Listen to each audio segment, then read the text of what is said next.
আজকে চিংড়ি মাছ দিয়ে লাল শাক রান্না করব। প্রথমে তেল দিলাম, একটা শুকনা মরিচ দিয়ে দিব, এখন কিছু রসুন কুচি দিব,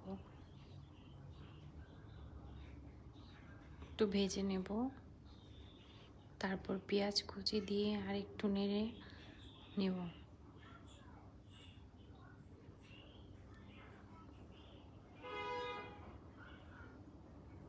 তারপর চিংড়ি মাছ দিয়ে দিলাম, একটু হলুদের গুঁড়া দেব,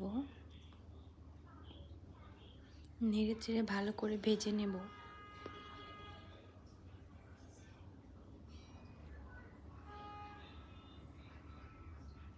লাল শাক সিদ্ধ করে রেখেছিলাম, এটা দিয়ে দিলাম,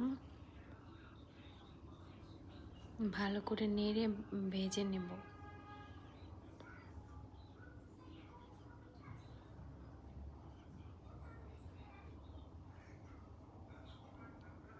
হয়ে গেল আমার চিংড়ি মাছ দিয়ে লাল শাক ভাজি।